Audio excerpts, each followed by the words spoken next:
Hello, my name is Dr. Greg Ruff. I'm a plastic surgeon. I taught at Duke for 16 years prior to starting my private practice here in Chapel Hill. I've lived in this area for 33 years, having grown up in Michigan. And we're going to talk today about one of the operations that's most popular with my patients.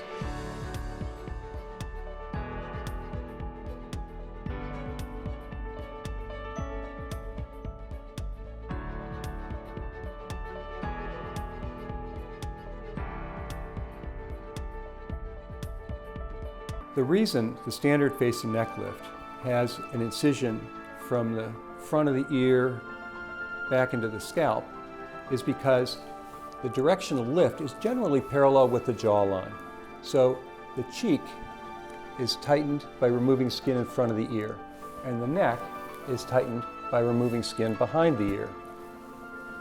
That direction of lift has a little vertical component, but a lot of horizontal component. I don't think we age in a horizontal fashion. We age vertically. So when I do a microlift and anchor the suture up here and come down toward the jowl, that's a very much more natural type of lift. The microlift is less invasive, takes less time, is less painful, fewer complications, less expensive. We usually do this with local anesthesia and some oral sedation.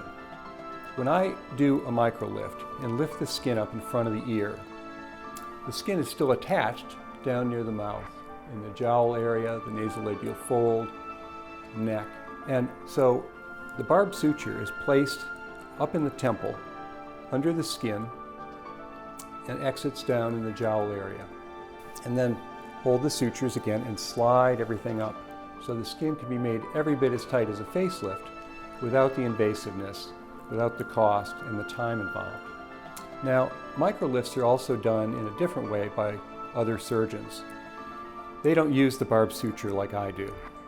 They will lift up the skin in front of the ear to the same extent I do, and then instead of putting the barb suture in, they will put in what's called a purse string suture.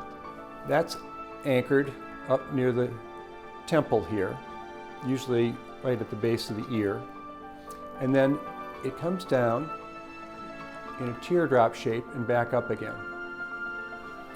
When the suture's tied, it pulls the tissue up, and you might think this is very much like the barb suture can do. There's a big difference, however. With a purse string suture, as you pull it tight, it's just like a Venetian blind, and the blinds start to stack up at the bottom. So you're pulling this tissue, and it's gathering at the bottom of the purse string. What's more, the purse string sort of makes a little donut shape under the skin that needs to be smoothed out. The barb suture, in contrast, since it's put in this upside down U shape, allows the tissue to always go up to the top where it's anchored in the muscle on the side of the head. So it will shift the tissues higher than the purse string suture. It will do it in a gradual fashion without creating a donut. Is faster, and because you're pulling it up even higher, more effective at lifting the face. The big improvement has been to extend the incision a little bit into the scalp and lift up the scalp in the temple. Very safe, very easy to do. And then when I pull up on the cheek, those barbs are engaging the side of the cheek and the scalp and pulling up all the way to where it's anchored, actually tightening the crow's foot area. So we haven't done an analysis of our last 100 cases using this modification, but I think it's going to have an even higher satisfaction rate than the 92% we had originally. An initial consultation usually takes about an hour. We schedule lightly. I want to make sure all your questions are answered, and I want to make sure that you understand what options you have. Sometimes things don't require surgery. Sometimes the operation is exactly what you expected, and sometimes you'll end up deciding to do something even more extensive. But I want to make sure that we set your expectations and make them realistic.